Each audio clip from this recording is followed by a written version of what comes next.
여러분, 우리가 기도하지 않고, 우리가 그리스도인이라면 기도하지 않고는 잘 살 수 아마 없을 것입니다. 혹시 우리 마음속으로 저는 기도하지 않고도 지금까지 별 탈 없이 잘 살고 있는데요, 기도는 그저 문제 있을 때만 하나님 앞에 하면 되는 거 아닙니까? 라고 말하는 분들이 계실지 모르겠습니다. 여러분, 그런 생각을 혹시 우리가 하고 있다면 조금 위험합니다. 여러분, 사도 바울은 이런 말을 우리에게 하고 있는데요, 우리 데살로니가전서 5장 16절에서 18절 말씀, 우리 너무 잘 아는 말씀인데 한번 같이 읽어보도록 하겠습니다. 시작. 항상 기뻐하라, 쉬지 말고 기도하라, 범사에 감사하라, 이것이 그리스도 예수 안에서 너희를 향하신 하나님의 뜻이니라. 여러분, 오늘 사도 바울이 말하는 것 중에 하나를 보면 쉬지 말고 기도하라. 이 쉬지 말고 기도하는 것이 하나님의 뜻, 그리스도인들을 향한 하나님의 뜻이다. 여러분, 쉬지 말고 기도한다라는 것은 문자 그대로 우리가 정말 24시간 밥도 안 먹고 잠도 안 자고 정말 쉬지 말고 24시간을 기도만 하라라는 그런 말은 당연히 아니겠죠. 이것은 사도 바울이 성도가 어떤 존재인지, 성도의 존재됨을 설명하는 표현입니다. 그러니까 진실로 거듭난 신자, 거듭난 성도라면 기도하지 않고는 살 수 없다라는 것을 의미하고 있는 표현입니다. 여러분, 그렇다면은 내가 지금 온전한 기도 생활을 하고 있지 않는데 아무런 내 안에 어떤 부대낌이 없다면, 여러분, 그것은 우리의 영적인 상태가 심각하게 문제가 있을 수 있다라는 것을 의미하는 것입니다. 여러분, 어느 정도 우리의 몸이 상해를 입으면 당연히 몸이 어떻습니까? 아파요. 아픔을 느낍니다. 그런데 거의 죽기 직전까지 상해를 입고 우리의 이 신경이 손상될 정도로 다치면 상태는 심각한데 아픔을 느낍니까? 못 느낍니까? 느끼지 못합니다. 그런 것과 비슷해요. 그리스도인으로서 온전한 기도 생활을 하지 않는데도 멀쩡하게 사는 사람은 우리의 이 영적 신경이 심각하게 손상이 되었던지, 아니면 아직까지 우리의 영적 신경이 만들어지지도 않은 상태, 즉 거듭나지 않은 상태이든지 아마 둘 중에 하나일 것으로 우리는 봐야 됩니다. 여러분, 많은 이들이 기도하지 않는 이유에 대해 여러분 이렇게 말을 하죠. 요즘 너무 바빠서 그렇습니다. 바쁜 일이 정리가 되면 그때 제가 기도하고 그때 예배 잘 드리고 그때 교회 잘 나가겠습니다. 여러분, 죄송하지만 그렇게 말하는 사람들을 제가 많이 봐왔는데요, 바쁜 일이 해결되고 돌아온 사람들이 별로 없어요. 없습니다. 사실 그것은 핑계에 불과하죠. 그런데 왜 우리가 기도하지 않습니까? 우리가 기도하지 않는 근본적인 이유를 따져보면은 우리가 앞에서도 말씀드렸지만 우리의 영적 신경이 심각하게 손상되어 있기 때문에, 아니면 우리가 영적으로 죽은 상태이거나 둘 중에 하나입니다. 여러분, 제가 말하는 것은 기도의 분량을 말하는 것이 절대 아니에요. 기도를 많이 하느냐 아니면 기도를 좀 적게 하느냐, 그런 문제를 제가 말하고 있는 것이 아닙니다. 물론 여러분, 우리가 하루에 밥 먹을 때만 기도하는 것보다는, 하루에 3번 밥 먹을 때만 기도하는 것보다는 시간을 정해놓고 기도하는 것이 여러분 성경적으로 옳은 신앙생활의 모습입니다. 여러분, 그런 점에서 정해진 시간, 정해진 이른 시간, 우리 한국교회가 하는 기도회가 있죠. 새벽 기도회. 여러분, 우리 신앙생활에 굉장히 유익이 된다라고 생각합니다. 물론 여러분, 이른 새벽에 정해진 그 시간에 나와서 기도한다라는 건 쉽지 않습니다. 그런데요, 여러분이 저녁에 유튜브 조금만 줄이고 일찍 주무시면 불가능한 건 아니에요. 얼마든지 가능합니다. 저처럼 잠을 좋아하는 사람도 하고 있으니까요. 어쨌든 여러분, 기도의 분량보다 중요한 것은 기도에 대한 절대적 필요성이 내 안에 있는가, 제가 그것을 말씀드리는 거예요. 기도하지 않고는 단 하루도, 단 한순간도 살 수 없다는, 하나님과 교제하는 기도에 대한 절대적 필요성이 내 안에 느껴지고 있는가? 여러분, 그것이 중요합니다. 이 필요성을 느끼는 사람은 기도하지 말래도 하게 되어 있습니다. 그런데 만약 하나님과 매일 교제하는 이 매일의 기도 시간을 전혀 가지지 않고 있음에도 나에게 영적인 목마름이 전혀 없다면, 기도는 단순히 나의 인생의 문제가 있을 때에만 하는 것이라면, 여러분, 그 사람은 아직 진실로 거듭나지 않았을 사람일 가능성이 큽니다. 어쩌면 그 사람에게는 하나님은 문제를 해결할 일이 있을 때만 찾으면 되는, 어쩌면 흥신소 사장님 정도 여기고 있는 것과 여러분 비슷하다라고 말할 수 있어요. 여러분, 주님께서 가르쳐 주신 이 주기도문을 우리는 살펴보고 있습니다. 주님께서 가르쳐 주신 주기도문을 살펴보는 이번 기회를 통해서 우리 안에 손상된 영적 신경이 다시 회복되는 은혜가 있기를 간절히 소망합니다. 혹 아직 거듭나지 않은 자들이 있다면 이 주기도문 안에 담긴 하나님 나라의 귀한 복음을 통해 우리의 영혼이 소생되는 거듭남의 은혜가 있기를 우리 주님의 이름으로 간절히 축복합니다. 여러분, 우리가 지난 시간 주님이 가르쳐 주신 기도가 나오게 되는 이 배경, 주기도문이 나오게 되는 배경과 전체적인 구조를 살펴보았습니다. 주님께서 우리에게 너희는 이렇게 기도하라라고 말씀하신 배경을 보면 두 가지였습니다. 첫 번째는 그동안 이들이 잘못된 기도를 해오고 있었습니다. 주님은 그것을 바로잡기를 원하셨어요. 이들이 어떤 잘못된 기도를 했는가? 한 가지는 외식의 기도입니다. 그러니까 내가 기도하는 것을 통해 내가 조금 남들과 다르다라는 걸 보여주기 위한 외식적 기도를 하는 것을 주님은 멈추게 하시고, 또 다른 한편으로는 우리가 지성이면 감천이다라는 식, 그러니까 내가 하는 기도의 분량과 내가 하는 기도의 정성에 따라 기도의 응답이, 하나님이 기도의 응답을 해주신다라는, 그러니까 나의 공로에 근거한 중원부원의 기도를 우리가 그동안 해왔는데 우리 주님은 그것을 멈추게 하시기 위해 주기도문을 가르쳐 주셨다라는 거예요. 그리고 두 번째는, 그러면 어떻게 기도하는 것이 성경적으로 바른 기도인지, 거듭난 하나님의 백성으로서 하나님 나라의 공동체로서의 기도는 어떠해야 되는지, 그러니까 기도의, 성경적인 기도의 표준적인 모델을 제시해 주기 위해서 주님은 주기도문을 가르쳐 주셨다라는 것을 우리는 보았습니다.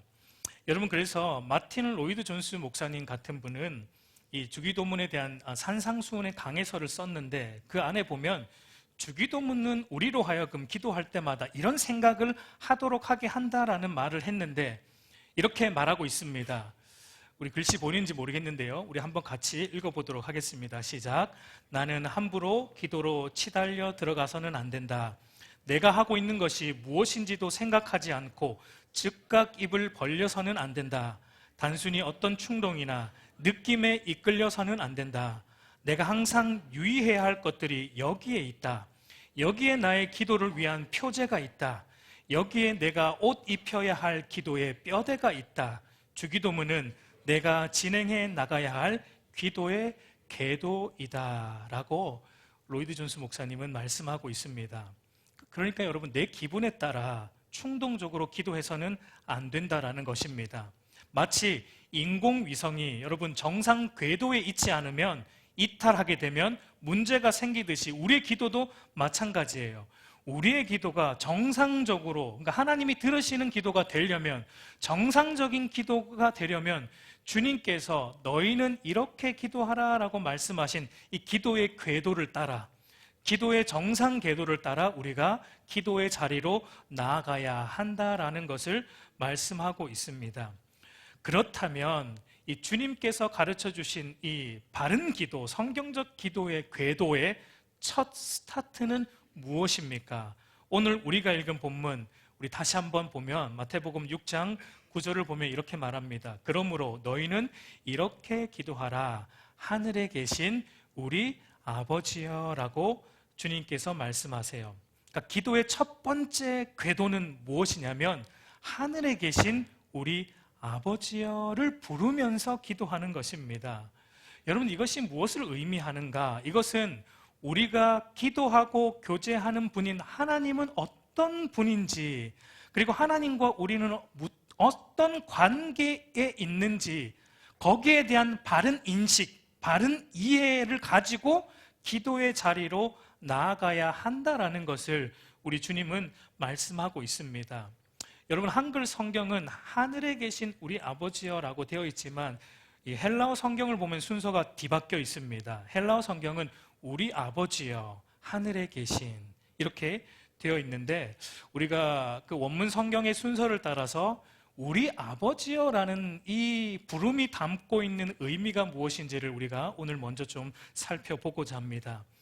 여러분, 성경을 보면은 하나님을 부르는 표현이 아버지 외에 많이 있어요. 어떤 것들이 있습니까? 왕이신 하나님, 이런 표현도 있죠. 우리 시편 145편 1절을 보면 왕이신 나의 하나님이여 내가 주를 높이고 영원히 주의 이름을 송축하리이다. 왕이신 나의 하나님. 여러분, 어떤 면에서 우리가 기도할 때, 하나님을 부를 때 아버지 하나님이라는 표현보다 왕이신 나의 하나님이라는 표현으로 기도하는 것이 조금 더 어떻게 보입니까? 웅장해 보이고 뭔가 더 든든한 힘이 느껴지는 것처럼 느껴지기도 합니다. 그리고 또 다른 표현을 보면은 친구이신 하나님, 이런 표현도 있어요. 야고보서 2장 23절 보면은 이에 성경에 이른바 아브라함이 하나님을 믿으니 이것을 의로 여기셨다는 말씀이 이루어졌고 그는 하나님의 벗이라, 하나님의 친구라는 칭함을 받았느니라 라고 말합니다. 그러니까 우리가 하나님을 부를 때 친구이신 하나님 이렇게 나아가는 것도 뭔가 우리에게 포근함을 줍니다. 그럼에도 이런 여러 표현들이 있음에도 불구하고, 그런데 왜 우리 주님은 하필 너희가 기도할 때 너희는 하나님을 아버지여, 우리 아버지여, 아버지여라고 부르라고 기도하라라고 가르쳐 주시고 있습니까?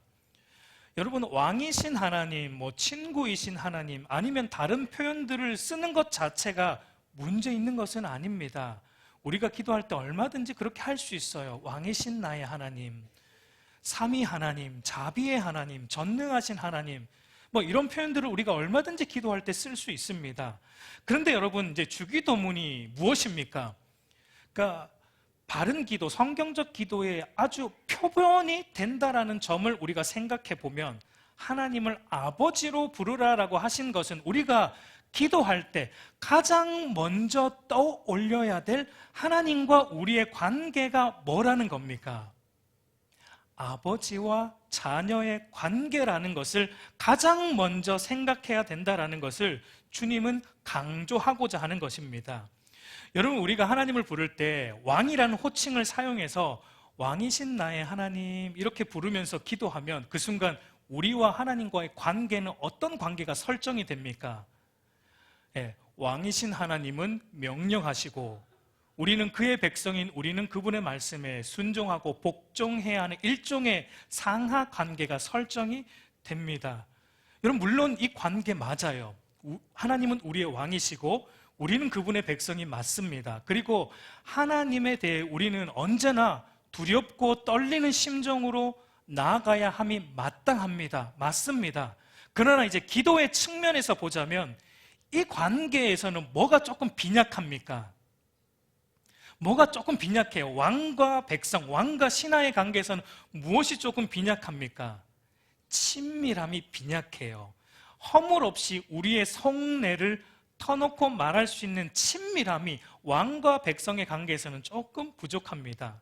그러면 우리가 반대로 하나님을 나의 친구, 친구이신 하나님 이렇게 부르면서 기도의 자리로 나아갈 때 하나님과 우리는 어떤 관계가 설정이 됩니까?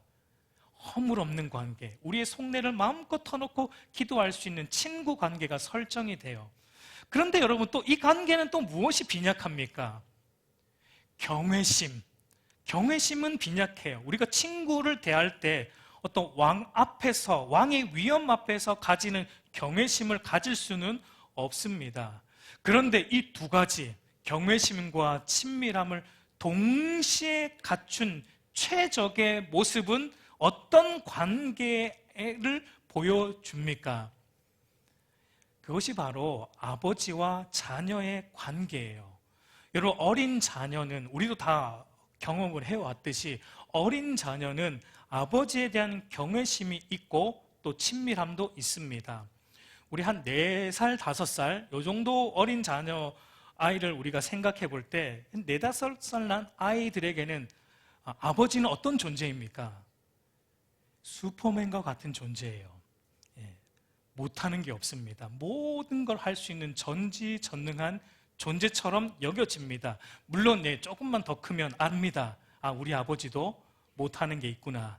우리 아버지도 모르는 게 있구나. 조금만 더 크면 깨닫습니다.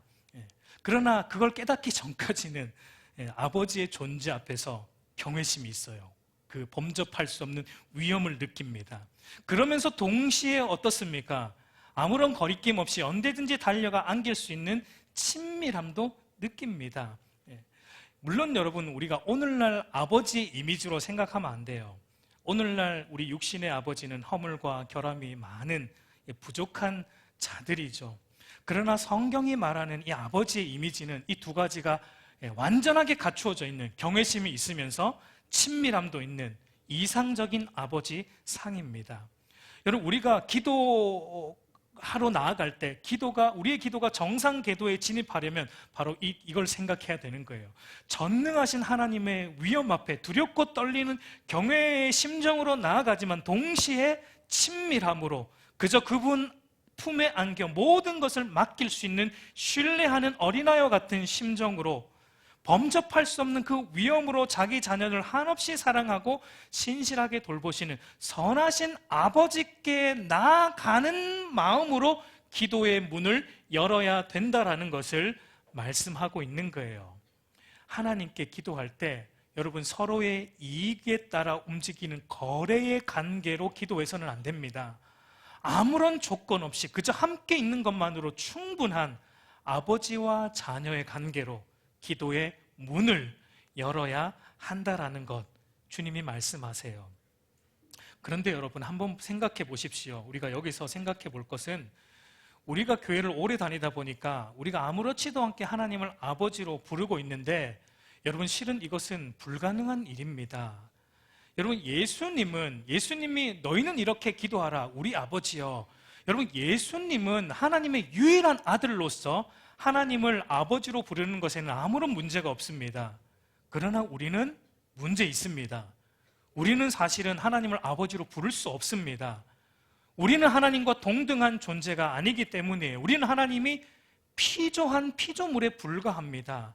그러나 그저 피조물이 아니라 죄로 인해 타락한 피조물에 불과합니다.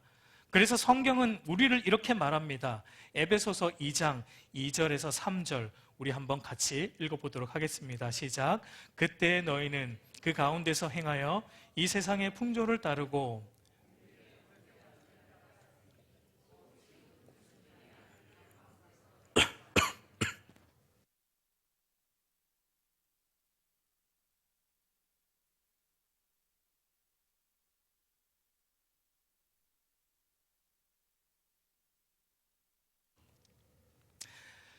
오늘 이 바울의 말을 보면 우리는 죄로 인해 본질상 진노의 자녀가 되었다는 거예요.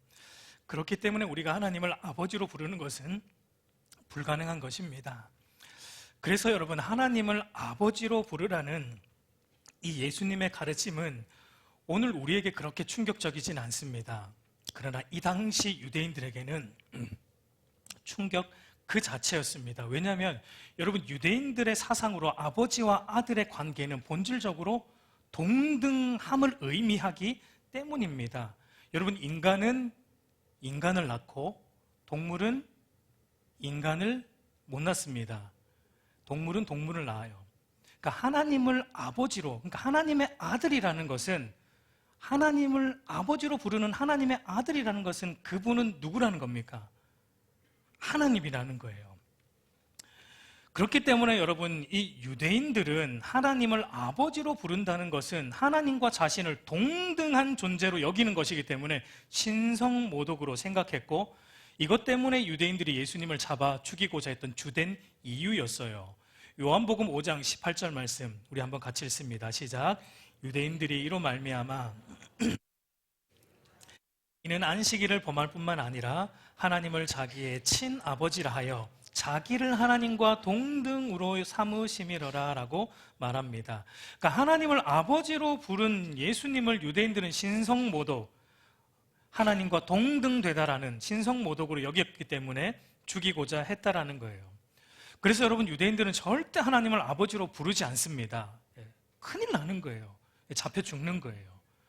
그래서 유대인들은 하나님의 이름조차 부를 수 없어서, 아버지로 부르지 못했고 이름조차 부를 수 없어서, 여러분, 이 유대인 랍비들이 성경을 필사하다가 야훼라는, 그러니까 하나님의 이름 여호와라는 야훼라는 이름만 나오면 어떻게 했다라고 우리가 알고 있습니까? 붓을 다시 빨고 심지어 자기들의 몸을 다시 샤워하고, 그리고 나서도 야훼라는 이름을 쓸 수 없어가지고 뭘로 바꿔서 아도나이라는, 주님이라는 것으로 바꿔서 썼던 것을 우리는 잘 알고 있어요. 그런데 여러분, 예수님은 지금 그런 시대적 속에서 당신도 하나님을 아버지로 부를 뿐만 아니라 그리스도인들에게, 제자들에게 이제 너희도 기도할 때 하나님이라고 부르지 말고 우리 아버지, 하늘에 계신 우리 아버지여 라고 부르며 기도하라라는 말씀을 하고 있는 거예요. 이게 충격적인 거예요. 이게 불가능한 겁니다. 그럼에도 왜 우리 주님은 신자들로 하여금 너희는 하나님을 아버지로 부르며 기도하라라고 말씀합니까? 그 그리스도인의 특권을 주님은 알라고 말씀하고 있는 겁니다.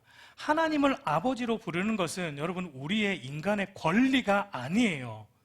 여러분, 어떤 영화의 유명한 대사 중에 호의가 계속되면 권리로 안다, 뭐 이런 대사가 있지 않습니까?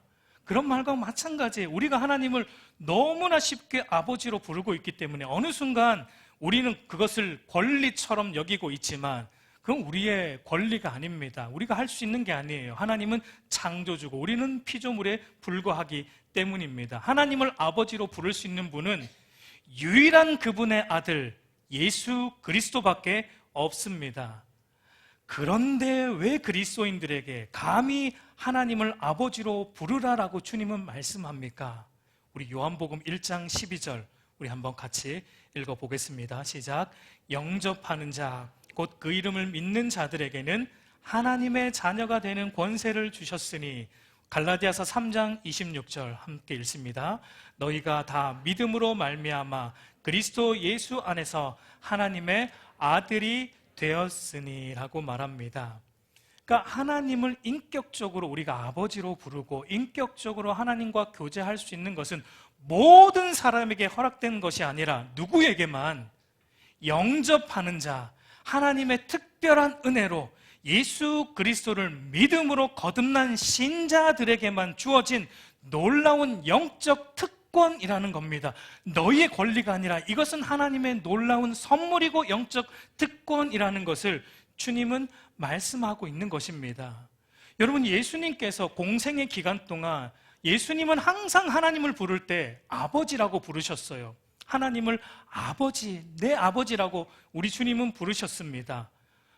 그런데 딱 한 번, 여러분, 딱 한 번 우리 예수님이 하나님을 아버지로 부르지 않은 적이 딱 한 번 있습니다. 언제입니까? 십자가에서예요. 십자가. 우리 마태복음 27장 46절 우리 한번 같이 보도록 하겠습니다. 우리 마태복음 27장 46절 말씀을 보면 제9시쯤에 예수께서 크게 소리질러 이르시되 엘리 엘리 라마 사박다니 하시니 이는 곧 나의 하나님 나의 하나님 어찌하여 나를 버리시나이까 하는 뜻이라 라고 말합니다. 그러니까 십자가상에서 예수님은 하나님을 아버지로 부르지 않으셨습니다. 단순히 하나님, 하나님이라고만 부르셨어요. 여러분, 왜 그렇게 하셨습니까? 왜 십자가에서 하나님을 늘 아버지로 부르셨던 그분이 왜 십자가에서는 하나님을 단순히 하나님으로만 부르셨습니까? 여러분, 십자가에서 우리 예수님은 자신의 아들됨을 내려놓으신 거예요. 포기하신 겁니다. 왜 그렇습니까? 무엇 때문에? 누구 때문에? 저와 여러분들 때문이에요. 갈라디아서 4장 4절 6절 우리 한번 같이 읽어보겠습니다. 시작. 때가 차매 하나님이 그 아들을 보내사 여자에게 나게 하시고 율법 아래 나게 하신 것은 율법 아래 있는 자들을 속량하시고 우리로 아들의 명분을 얻게 하려 하심이라. 너희가 아들이므로 하나님이 그 아들의 영을 우리 마음 가운데 보내사 아빠, 아버지라 부르게 하셨느니라 라고 말합니다. 여러분, 항상 하나님을 아버지로 부르셨던 예수님께서 십자가 상에서 하나님을 아버지가 아닌 하나님으로 부르신 것은 바로 죄의 종이었던 우리들, 마귀의 종이었던 우리들을 죄와 마귀의 권세로부터 속량하시고 우리에게 하나님의 아들됨의 명분을 얻게 하여 주시려고, 우리로 하여금 하나님을 아바, 아버지로 부르는 그 길을 열어주시려고 우리 주님께서 십자가에서 우리의 죄를 담당하셨고 우리를 대신하여 죽으셨고 우리를 대신하여 하나님을 아버지로 부르지 않고 하나님으로만, 심판하시는 하나님으로만 부르신 것입니다. 여러분, 이건 놀라운 거예요. 여러분, 천사들, 죄 없는 천사들도 하나님을 아버지로는 부르지 못합니다. 죄 없는 천사들도 하나님을 아버지로는 부르지 못합니다. 이것은 하나님의 유일한 아들 예수님의 속량으로 죄사함 받고 그 안에 성령이 내주하는 하나님의 거듭난 신자들만이 누릴 수 있는 놀라운 영적 특권이라는 것입니다. 여러분, 그러니까 우리가 하나님을 아버지로 부르며 기도의 자리로, 기도의 문을 열 때마다 우리가 무엇을 생각해야 합니까?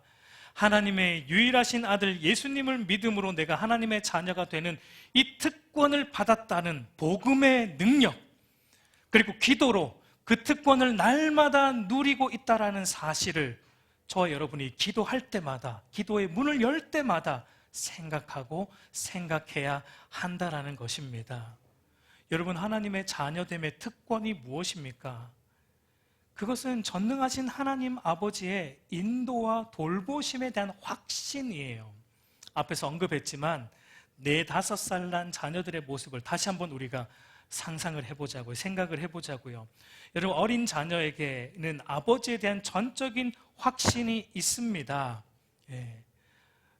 테이블에 올라가 뛰어내려도 나를 안전하게 받아줄 거라는 확신이 있어요. 저도 이제 2 아들을 키우다 보니까 그런 경험이 많습니다. 저희 둘째 아들 같은 경우는 지금도 가끔 테이블에 올라갑니다. 그리고 받아줘 하며 가끔 뛰어내립니다. 그러니까 제가 안전하게 받아줄 거라고 믿고 있는 거죠. 저를 왜 믿습니까?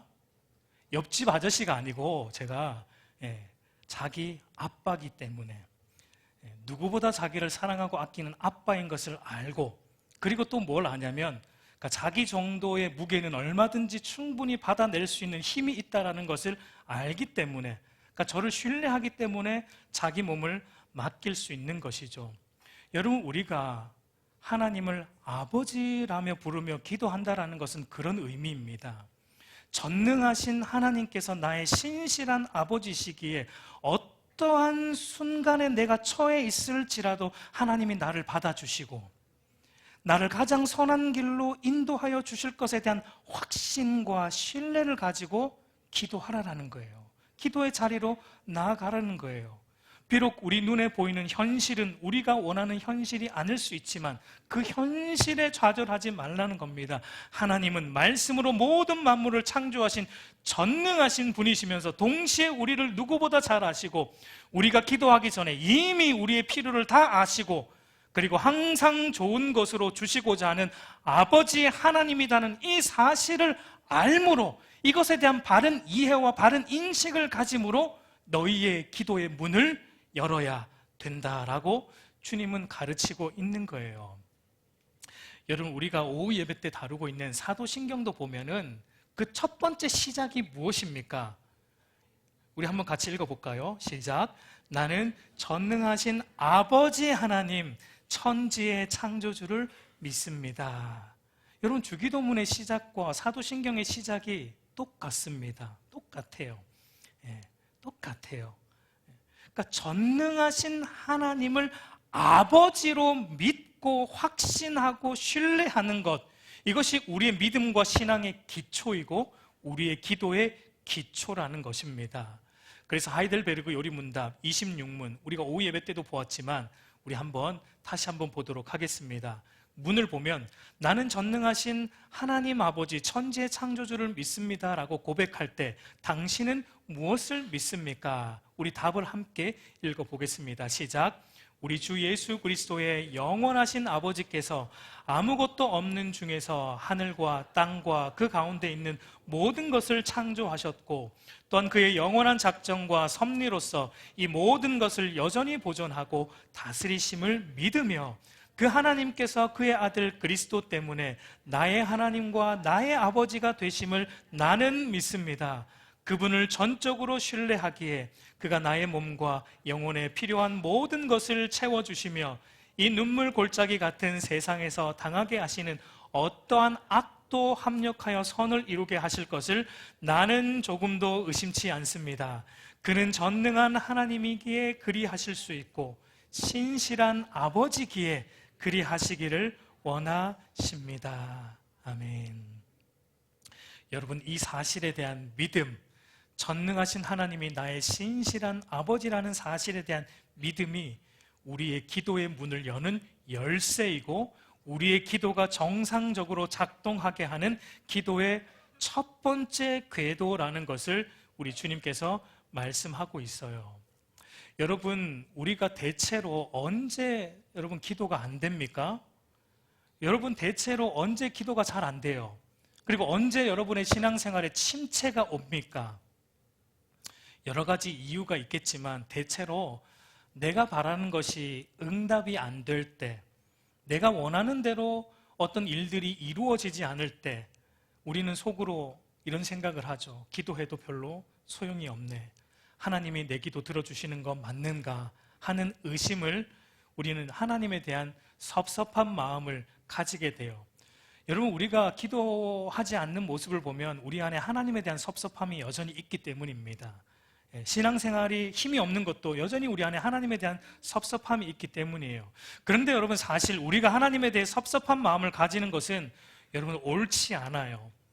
우리가 왜 그런 생각을 하냐면 우리 안에 이 잘못된 어떤 신학적인 이 생각이 있기 때문이에요. 무슨 생각이냐면 하나님은 내가 요구하는 것을 무엇이든지 다 들어주셔야 된다는 잘못된 생각이 우리 안에 있기 때문입니다.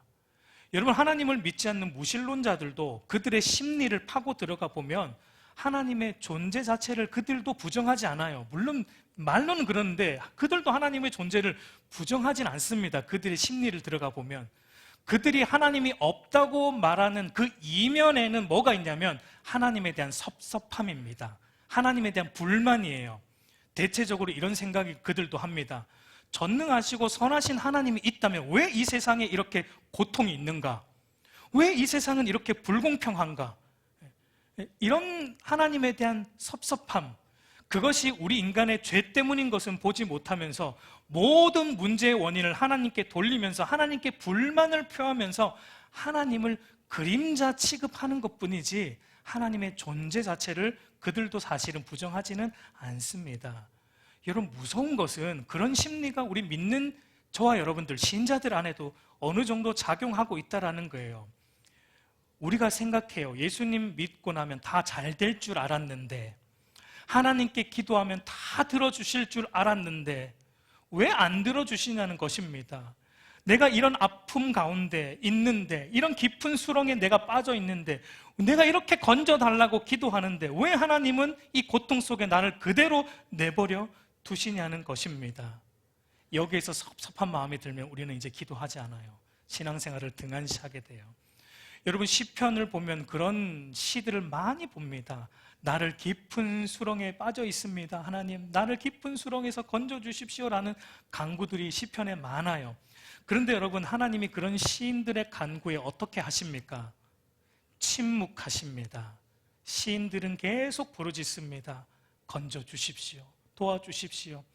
여러분, 근데 재밌는 것은요, 시인들의 간구에 하나님이 들어주지 않습니다. 침묵하세요. 그런데 여러분, 재밌는 건 시의 끝으로 가면 갈수록 시인들이 어떤 고백을 합니까? 시인들의 시선이 바뀌는 걸 우리는 보게 돼요. 그러니까 깊은 수렁에 빠져있던 자기를 보던 그 시선이 바뀝니다. 깊은 수렁에 빠져있는 내 수렁과 나를 보지 않고 이 시인들의 시선이 뭘로 바뀌냐면 이 모든 상황을 한 치의 오차도 없이 다스리시고 인도하시는 전능한 하나님이 나의 아버지라는 것으로 이들의 시선이 옮겨지는 것을 우리는 시편을 보며 보는 거예요. 그때 그들이 고백합니다. 하나님은 모든 만물을 창조하신 전능하신 분이고 그분은 하나님의 유일한 아들 예수님을 통해 우리를 당신의 자녀 삼으셨고 자녀인 우리의 인생을 창조의 능력으로 붙들고 계시고 우리의 삶의 모든 것을 합력하여 선을 이루시는 신실한 아버지 되심을 나는 이 깊은 수렁에서도 믿습니다 라는 시인들의 고백이 바뀌는 것을 보게 돼요. 여러분, 그래서 우리의 삶에 닥치는 고난과 시험으로 인해 잠시 넘어질 수 있어요. 우리가 연약하기 때문에. 잠시 하나님께 어쩌면 토라질 수 있어요. 연약하기 때문에. 그러나 이 사실을 붙들고 있는다면, 이 하나님이 내 아버지라는 사실을 붙들고 있는다면, 그분은 조금도 부족함이 없는 나의 아버지라는 사실을 붙들고 있는다면 우리는 다시 훌훌 털고 일어나 기도의 자리로 나아갈 수 있는 것입니다. 다시 훌훌 털고 일어나 주를 위해 전심으로 살아갈 수 있는 것입니다. 여러분, 우리의 문제는 우리가 지금 빠져있는 그 수렁이 아닙니다. 우리가 빠져있는 그 깊은 수렁이 우리의 문제가 아니에요. 그 수렁에서 우리를 붙들고 계신 우리 아버지 하나님을 보지 못하고 있는 것이 우리의 문제예요. 그래서 주님은 가르쳐 주십니다. 우리 주님은 주기도문을 통해서 너희의 문제를 이렇게 해결하고 이런 거 말씀 안 하세요.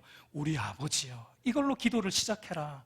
그 수렁 속에 있어도 그분이 너의 아버지라는 이 사실만 붙들어라. 그 아버지는 신실하신 아버지이고 우리를 항상 좋은 것으로 주시기를 원하시는 전능하신 우리 아버지이다. 이 사실을 붙들어야 된다 라고 우리 주님은 말씀하세요.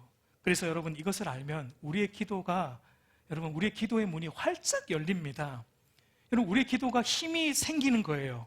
그리고 우리의 기도가 기쁨이 생기는 것을 경험하게 돼요. 여러분, 이제 우리가 주기도문을 계속 배우는데 여러분의 기도를 그렇게 이제 바꾸시기를 바라요. 아버지 하나님에 대한 확신, 우리 아버지를 제일 먼저 여러분 좀 찾으시기를 바랍니다. 그리고 여러분, 마지막으로 우리 아버지라는 말을 통해 우리가 하나만 더 유심히 생각해 보아야 될 것은 우리의 기도가 여러분 공동체적 기도여야 한다라는 것도 생각해야 돼요. 여러분, 우리의 기도가 나 중심, 그러니까 내 육적인 내 가족 중심의 기도만을 우리가 기도하고 있다면 그건 성경적인 기도가 아니라는 것입니다. 그저 내 것, 내 문제, 내 자녀, 내 가족에게만 우리의 기도가 머물러 있다면 우리는 지금 바른 기도하고 있지 않다라는 거예요. 거기에 그걸 하지 말라는 얘기는 아니에요. 얼마든지 나를 위해, 우리 가족을 위해 기도해야죠. 그러나 거기에서만 그치면 안 되고 어디로 나아가라는 겁니까? 나에서 우리로 나아가라는 거예요. 그래서 주님은 내 아버지여라고 부르지 말고 우리 아버지여라고 부르며 기도하라라는 것은 그런 의미예요.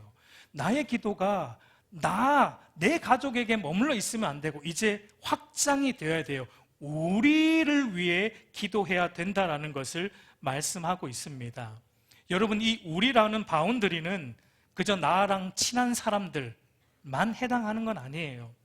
우리 교회 안에 있는 모든 성도들을 다 의미하고, 또 이것은 우리 알곡교회 성도들만 의미하는 것이 아니라 우주적인 교회, 이 땅에 있는 모든 성도들, 나아가서 앞으로 하나님의 집에 입양될 미래의 신자들을 위해서까지 이 우리라는 이 범주 안에서 우리가 기도해야 된다.